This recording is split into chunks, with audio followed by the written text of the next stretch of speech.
नमस्कार, आप सभी का स्वागत है आपके अपने किराड़ू क्लासेस के इस बेहतरीन यूट्यूब चैनल के ऊपर। और मैं विष्णु कुमार आप सभी का हृदय की गहराई से स्वागत करता हूं। बिल्कुल अभी आपने इवनिंग शिफ्ट का पेपर दिया और आप अपने घर पर भी पहुंच गए होंगे। बढ़िया पेपर रहा होगा आपका, ये मेरे को पूरी उम्मीद है। और जो हमारे द्वारा एमसीक्यू बैच चलाया गया था राजस्थान जीके का, उसके अंदर से आपको बहुत सारे क्वेश्चन भी पेपर के अंदर देखने को मिले होंगे। अब कौन कौन से हमारे पढ़ाए हुए क्वेश्चन आए उनके ऊपर हम थोड़ा सा चर्चा कर लेते हैं। पहले आप थोड़ा मिला लेना, फिर आराम से आप आराम करना, सो जाना तसल्ली से। फिर टेंशन होगी आपके दिमाग के अंदर कि यार यह क्वेश्चन तो गलत हो गया। यदि आपको अभी समय तो अभी मिला लीजिएगा। यदि समय नहीं है, आपका थोड़ा दिमाग खराब हो रहा है पेपर को देखकर, तो आप सुबह मिला सकते हो ना। चलो बात करें। एक आया था क्वेश्चन नंबर 13, जो हमारे पढ़ाए हुए क्वेश्चनों में से निम्नलिखित में से किसी राजस्थान का प्राचीनतम संग्रहालय के रूप में जाना जाता है। क्वेश्चन बहुत शानदार पूछा है कि जो अपना प्यारा राजस्थान, अपने प्यारे राजस्थान के अंदर ऐसा कौन सा संग्रहालय जो राजस्थान का सबसे प्राचीनतम संग्रहालय, सबसे पुराना संग्रहालय के बारे में पूछा है कि जो अपना प्यारा राजस्थान है, अपने प्यारे राजस्थान का सबसे पुराना संग्रहालय कौन सा है। ऑप्शन ए दे रखा था यहाँ पर Amrapali, option B Albert Hall, option C दे रखा था क्रिकेटिकल गैलरी, और ऑप्शन 4 दे रखा था अहाड़। तो इसके अंदर अपना राइट आंसर कौन सा हो जाएगा, इसके अंदर राइट आंसर हो जाएगा ऑप्शन बी हो जाएगा। यानी जो अल्बर्ट हॉल है ना भाई साहब, कौन सा, अल्बर्ट हॉल, ये राजस्थान के सबसे प्राचीन संग्रहालय के रूप में जाना जाता है। और ये अल्बर्ट हॉल कहाँ पर है, ये भी पूछ सकता है आपसे नेक्स्ट एग्जाम के अंदर कि अल्बर्ट हॉल कहाँ पर है। तो अल्बर्ट हॉल अपनी राजधानी जो जयपुर है उसके अंदर है। कहाँ पर है अल्बर्ट हॉल, अल्बर्ट हॉल अपनी राजधानी जयपुर के माई है। चलो अगले क्वेश्चन की तरफ आगे बढ़ते हैं। बिल्कुल आर्य सभ्यता के बारे में भी आपसे पूछा जा सकता है कि आर्य सभ्यता कहाँ पर है। बिल्कुल चलो आगे बढ़े अगले क्वेश्चन की तरफ। और नेक्स्ट क्वेश्चन आया था जस्ट जो हमारे पढ़ाए हुए क्वेश्चनों में से उनसे चर्चा करेंगे अपन। ऐसे तो इंग्लिश के क्वेश्चन भी आए थे और पॉलिटिकल साइंस के बारे में आपको सर के द्वारा बता दिया कि कौन कौन सी क्वेश्चन हमारे पढ़ाए हुए में से आए, और उनका राइट आंसर भी आपको बता दिया।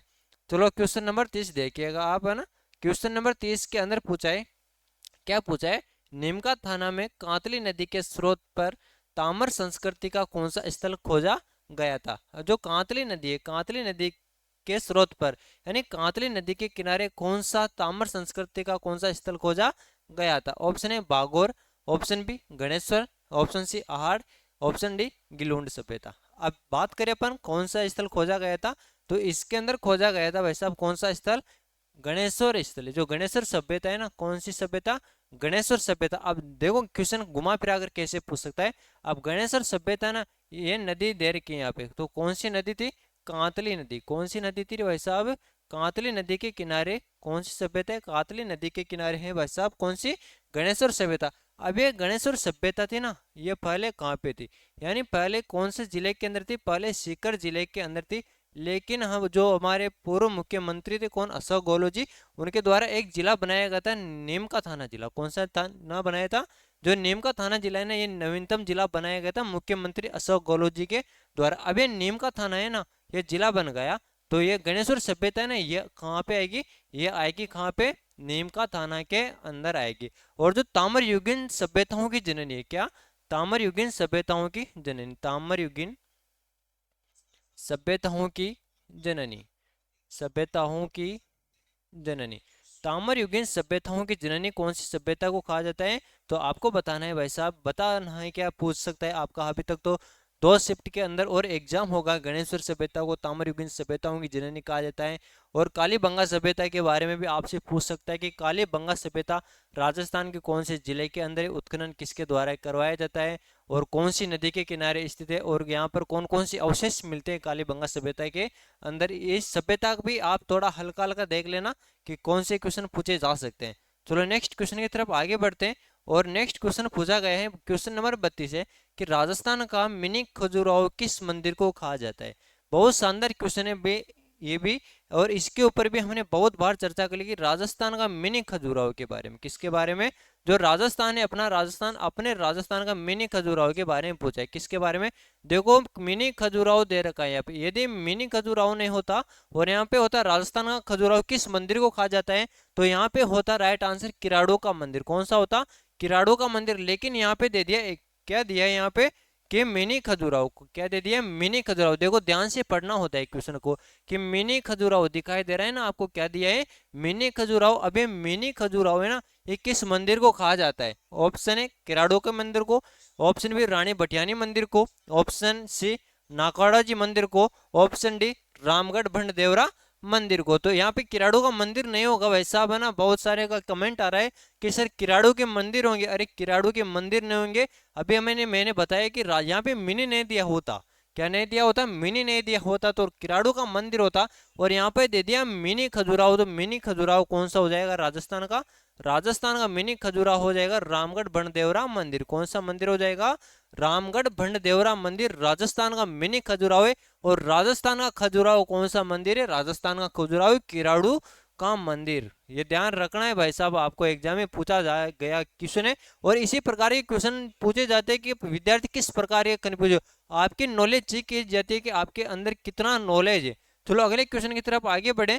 और अगला क्वेश्चन पूछा गया था हमारे पढ़ाए हुए में से, क्वेश्चन नंबर कौन सा, 41। क्वेश्चन नंबर 41 की तरफ आगे बढ़ते हैं। और जो अभी क्लास को देख रहे हो, क्लास को जल्दी से शेयर भी कर दीजिएगा। बिल्कुल, बहुत बढ़िया। हाँ, ये आ गया। निम्नलिखित में से कौन सा राजस्थान का राज्य वृक्ष है? जो अपना राजस्थान है, अपने राजस्थान के राज्य वृक्ष के बारे में पूछा है कि राजस्थान का राज्य वृक्ष कौन सा है। ऑप्शन है खेजड़ी, option B Rohira, option C साल, ऑप्शन डी देवदार। अरे बिल्कुल भाई साहब, 5वीं क्लास के बच्चे को पूछे ना अपन, तो 5वीं क्लास का बच्चा बता सकता है कि राजस्थान का राज्य वृक्ष कौन सा है। तो आप भी बताइएगा राजस्थान का राज्य वृक्ष कौन सा है। राज्य वृक्ष के बारे में पूछा है ना, कि अब जो अपना राजस्थान है, अपने राजस्थान का राज्य वृक्ष कौन सा हो जाएगा, खेजड़ी हो जाएगा। कौन सा हो जाएगा, खेजड़ी हो जाएगा। जो अपना प्यारा राजस्थान है, अपने प्यारे राजस्थान का राज्य वृक्ष खेजड़ी हो जाएगा। अब बात करें अपन की अपना राजस्थान है, अपने राजस्थान के अंदर एक मेला पड़ता है खेजड़ली मेला। कौन सा मेला पड़ता है, खेजड़ली मेला पड़ता है। अब एक खेजड़ली मेला है ना भाई साहब, कौन सा मेला, खेजड़ली मेला। ये अपने राजस्थान के कौन से जिले के अंदर पड़ता है भाई साहब, तो ये जोधपुर जिले के अंदर पड़ता है। ये भी ध्यान रखना है कि राजस्थान में खेजड़ली मेला जोधपुर के अंदर पड़ता है। यहाँ पर क्या होता है, खेजड़ी की वृक्ष, जो खेजड़ी का वृक्ष होता है उसकी रक्षा करते हुए यहाँ पर शहीद हो गए थे साहब, है ना, अमृता देवी बिश्नोई के नेतृत्व के अंदर। चलो आगे बढ़ते हैं और अगला क्वेश्चन के बारे में बात करें भाई साहब। चलो अगले क्वेश्चन की तरफ आगे बढ़ते हैं। और अगला क्वेश्चन पूछा गया था हमारे पढ़ाए हुए में से 49 नंबर का क्वेश्चन पूछा गया था। बिल्कुल, विकास अध्ययन संस्थान कहाँ पर स्थित है? क्या पूछा है, विकास अध्ययन संस्थान के बारे में पूछा है, डेवलपमेंट संस्थान के बारे में पूछा है कि विकास अध्ययन संस्थान अपने राजस्थान के कौन से जिले में स्थित है। बिल्कुल जल्दी से बताइएगा। बिल्कुल साहब, विकास अध्ययन संस्थान, बिल्कुल है ना। क्या पूछा है, विकास अध्ययन संस्थान के बारे में पूछा है कि विकास अध्ययन संस्थान कौन से जिले के अंदर स्थित है। ऑप्शन ए भीलवाड़ा जिले के अंदर है, ऑप्शन बी जयपुर जिले के अंदर है, ऑप्शन सी माउंट आबू के अंदर है, या ऑप्शन डी कौन से, उदयपुर जिले के अंदर है साहब। बिल्कुल, बहुत बढ़िया, बहुत बढ़िया ना। सभी का राइट आंसर है कि ये तो अपनी राजधानी के अंदर है। अरे अपनी राजधानी कौन सी है, अरे जयपुर के अंदर है। कहाँ पे है, विकास अध्ययन संस्थान कहाँ पर है, विकास अध्ययन संस्थान है भाई साहब अपनी राजधानी। कौन सी है, अपनी राजधानी जयपुर के अंदर है, गुलाबी नगरी के अंदर है साहब, है ना। चलो आगे बढ़े अगले क्वेश्चन की तरफ। और अगला क्वेश्चन पूछा गया था भाई साहब, हाँ, केंद्रीय शुष्क बागवानी संस्थान कहाँ पर स्थित है। क्या पूछा है, केंद्रीय शुष्क बागवानी संस्थान के बारे में पूछा है कि केंद्रीय शुष्क बागवानी संस्थान कहाँ पर स्थित है। ऑप्शन है झालोर के अंदर, ऑप्शन बी बीकानेर के अंदर, ऑप्शन सी श्री गंगानगर के अंदर, ऑप्शन डी चित्तौड़गढ़ के अंदर। तो बताइएगा इसका राइट आंसर बताइएगा। क्वेश्चन नंबर 50 है, क्वेश्चन नंबर 50 के अंदर राइट आंसर कौन सा हो जाएगा, केंद्रीय शुष्क बागवानी संस्थान कहाँ पर स्थित है। तो यह है भाई साहब श्री गंगानगर के अंदर। कहाँ पर है, श्री गंगानगर के अंदर है। चलो आगे बढ़ते हैं अगले क्वेश्चन की तरफ। बिल्कुल भाई साहब, है ना। और अगला क्वेश्चन पूछा गया था आपसे। बिल्कुल साहब, चलो आगे बढ़ते हैं अगले क्वेश्चन की तरफ।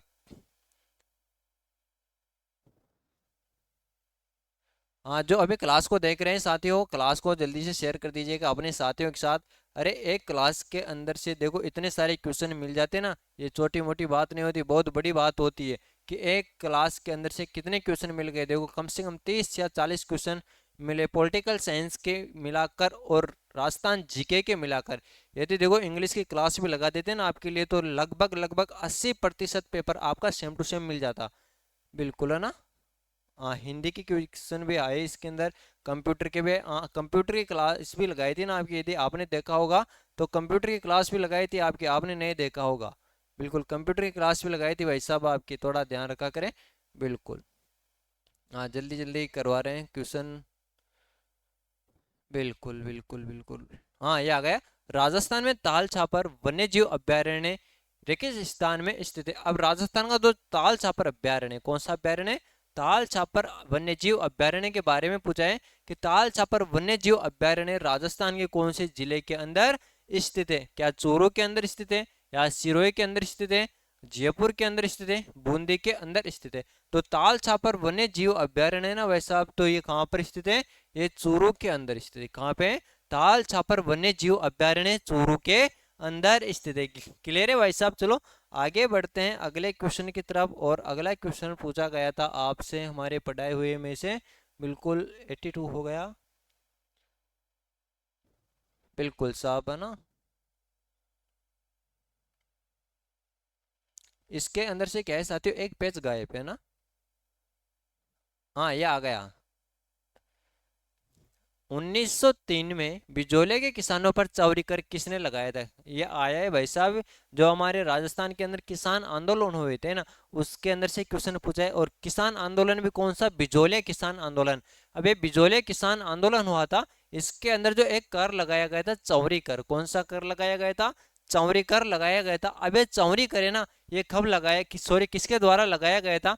क्या जागीरदार पृथ्वी के द्वारा लगाया गया था, साधु सीताराम दास के द्वारा लगाया गया था, या ऑप्शन सी महाराणा फतेह सिंह के द्वारा लगाया गया, या राव कृष्ण सिंह के द्वारा लगाया गया? अबे बिजोलिया के किसान थे ना, इनके ऊपर चौनी कर लगाया था, किसके द्वारा? ऑप्शन डी राव कृष्ण सिंह के द्वारा। यानी कृष्ण सिंह के द्वारा बिजोलिया के जो किसान थे उनके ऊपर क्या लगाया था? चौरी कर लगाया था साहब। कौन सा? टैक्स कर, टैक्स है ना, क्या लगाया था? टैक्स लगा दिया था साहब। चलो अगले क्वेश्चन की तरफ आगे बढ़ते हैं। बिल्कुल, और अगला क्वेश्चन आपसे पूछा गया था भाई साहब।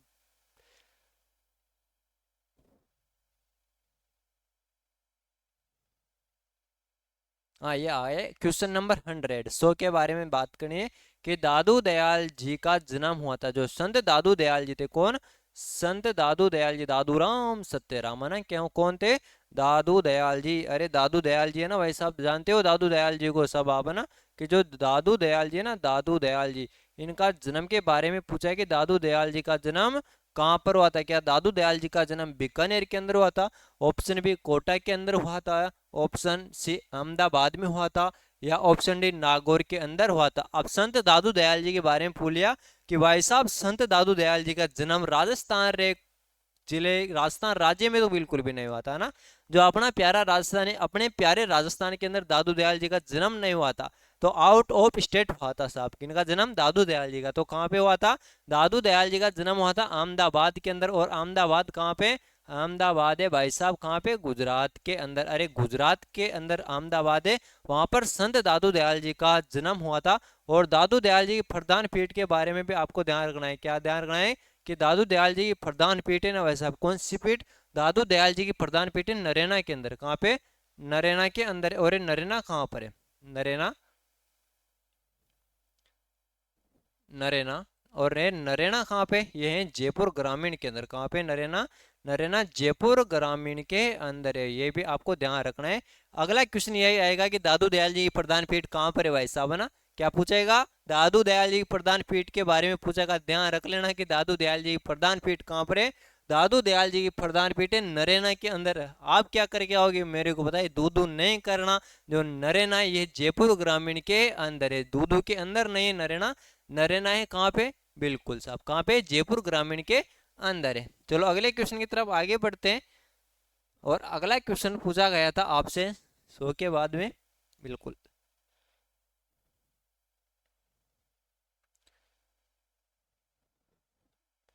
देखो, एक पेपर में से इतने क्वेश्चन मिलना कोई छोटी मोटी बात नहीं होती, बहुत बड़ी बात होती है कि एक ही पेपर के अंदर से कितने क्वेश्चन मिल गए। और एक क्वेश्चन ये आ गया हमारा, कौन सी बोली भाषा के बारे में पूछा है कि जो आप, कौन सी बोली चूरू, झुंझुनू, हनुमानगढ़, सूरतगढ़ और गंगानगर क्षेत्र में बोली जाती है साहब? अब कौन सी बोली है जो किस क्षेत्र के अंदर बोली जाती है? अब देखो, मेवाड़ी बोली, क्या ये चूरू, झुंझुनू, हनुमानगढ़, सूरतगढ़, गंगानगर के अंदर बोली जाती है?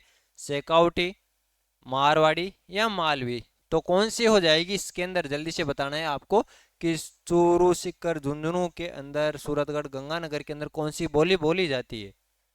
बताइएगा, जल्दी से कमेंट करके बताना है आपको। कौन सी बोली जाती है? शेखावटी बोली जाती है। कौन सी? जो चूरू है, झुंझुनू है, इसके अंदर कौन सी बोली बोली जाती है? शेखावटी बोली बोली जाती है। जो मेवाड़ी है, जो उदयपुर चित्तौड़गढ़ वाला क्षेत्र है, उसके अंदर बोली जाती है मारवाड़ी बोली। जय यहाँ पे जोधपुर के अंदर, जैसलमेर के अंदर, बाड़मेर के अंदर कौन सी बोली जाती है? मारवाड़ी बोली बोली जाती है साहब। चलो नेक्स्ट क्वेश्चन के बारे में बात करते हैं, और नेक्स्ट क्वेश्चन है आपके सामने। इसके बारे में तो हमने बहुत बार चर्चा कर ली, अनगिनत बार चर्चा कर चुके इस क्वेश्चन के बारे में। अल्लाह जिलाबाई की लोकप्रियता का कारण, जो अल्लाह जिलाबाई है ना भाई साहब, कौन? अल्लाह जिलाबाई। अब ये अल्लाह जिलाबाई लोकप्रिय क्यों होती है, क्या कारण है लोकप्रिय होने का? क्या ये मांड गायिका है, कुर्जा गायिका है, या वाद्य यंत्र बजाना है, या डांस नृत्य करती है? अब जो अल्लाह जिलाबाई है, अल्लाह जिलाबाई के बारे में क्वेश्चन पूछा है। क्या पूछा है क्वेश्चन? कि अल्लाह जिलाबाई की लोकप्रियता का क्या कारण है, कि अल्लाह जिलाबाई लोकप्रिय क्यों होती है, क्यों प्रसिद्ध होती है? कौन? अल्लाह जिलाबाई। तो ये क्या है? मांड गायिका है। जो अल्लाह जिलाबाई है, अल्लाह जिलाबाई मांड गायिका है। जो अल्लाह जिलाबाई जो गीत गाती है ना भाई साहब, है ना, ये कौन से शैली के अंदर गाती है? मांड गायक शैली के अंदर गाती है। चलो अगले क्वेश्चन की तरफ आगे बढ़ते हैं। और अगला क्वेश्चन पूछा गया था कामड़िया पंथ के बारे में। किसके पंथ के बारे में? कामड़िया पंथ के बारे में पूछा था कि कामड़िया पंथ की स्थापना किसने की थी? क्या मल्लिनाथ जी ने कामड़िया पंथ की स्थापना की थी, हड़बू जी ने की थी, तेजाजी ने की थी, या रामदेव जी ने की थी? जो कामड़िया पंथ है, कामड़िया पंथ की स्थापना किसके द्वारा की जाती है? जल्दी से कमेंट करके बताइएगा, कामड़िया पंथ की स्थापना किसके द्वारा की जाती है? बहुत बढ़िया। किसके द्वारा की जाती है कामड़िया पंथ की स्थापना? कामड़िया पंथ की स्थापना बाबा रामदेव जी के द्वारा की जाती है। किसके द्वारा? लोक देवता बाबा रामदेव जी के द्वारा की जाती है। पतंजलि वाले बाबा रामदेव जी के द्वारा नहीं, जो लोक देवता है अपने राजस्थान के, कौन? बाबा रामदेव जी, उनके द्वारा कामड़िया पंथ की स्थापना की जाती है। अब रामदेव जी के बारे में देखें ना अपन, तो रामदेव जी का जन्म कहाँ पे हुआ था? क्या? उंडू कश्मीर के अंदर हुआ था। कहाँ पे? उंडू कश्मीर के अंदर बाबा रामदेव जी का जन्म हुआ था। तहसील कौन सी थी? तहसील थी शिव, और जिला बाड़मेर था। कौन सा जिला था? जिला बाड़मेर था। कौन सा जिला था? बाड़मेर जिला था। और बाबा रामदेव जी की आराधना के अंदर कौन सा नृत्य किया जाता है? तेरह तेरह ताली नृत्य किया जाता है। कौन सा नृत्य किया जाता है? तेरह ताली नृत्य किया जाता है। किसके द्वारा किया जाता है तेरह ताली नृत्य? तेरह ताली नृत्य बाबा रामदेव जी के द्वारा किया जाता है। और बाबा रामदेव जी का जो मंदिर है ना भाई साहब, ये कहाँ पर है मंदिर? रूणीजा जैसलमेर के अंदर है। कहाँ पर है? रूणीजा जैसलमेर के अंदर बाबा रामदेव जी का बहुत शानदार मंदिर बना हुआ है ना। और जल्दी से बताइएगा कि बाबा रामदेव जी का मंदिर है ना, इसका निर्माण किसके द्वारा करवाया गया? किसका निर्माण? बाबा रामदेव जी के मंदिर का निर्माण गंगा सिंह के द्वारा करवाया गया था। बिल्कुल। चलो आगे बढ़े। हाँ बिल्कुल, हो गए। बहुत बढ़िया। चलो एक बार और चेक कर लेते हैं, कोई क्वेश्चन तो नहीं रहा हो अपने पढ़ाई हुई में से।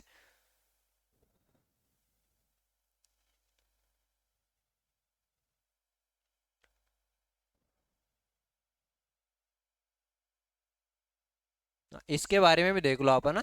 टोडगर रावली वन्य जीव अभ्यारण्य, ये अपने राजस्थान के अंदर स्थित है। यहाँ पे दिया है टोडगर रावली वन्य जीव अभ्यारण्य कहाँ पर है? ये असम में भी नहीं है, छत्तीसगढ़ में भी नहीं है, और पश्चिम बंगाल में भी तो नहीं है। तो ये कहाँ पर है? टोडगर रावली अभ्यारण्य। टोडगढ़ रावली अभ्यारण्य अपने प्यारे राजस्थान के अंदर, सुंदर से राजस्थान के अंदर। अरे भाई साहब, ये प्रधान है राजस्थान, हम पीछे रहने वालों में से नहीं है बिल्कुल भी।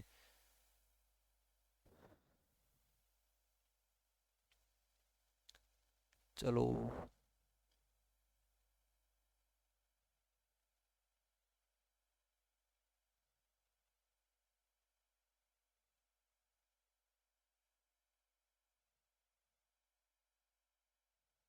चलो साहब, है ना। चलो ये जो हमने क्वेश्चन देखे ना साथियों, ये हमारे पढ़ाए हुए क्वेश्चनों में से आए हैं।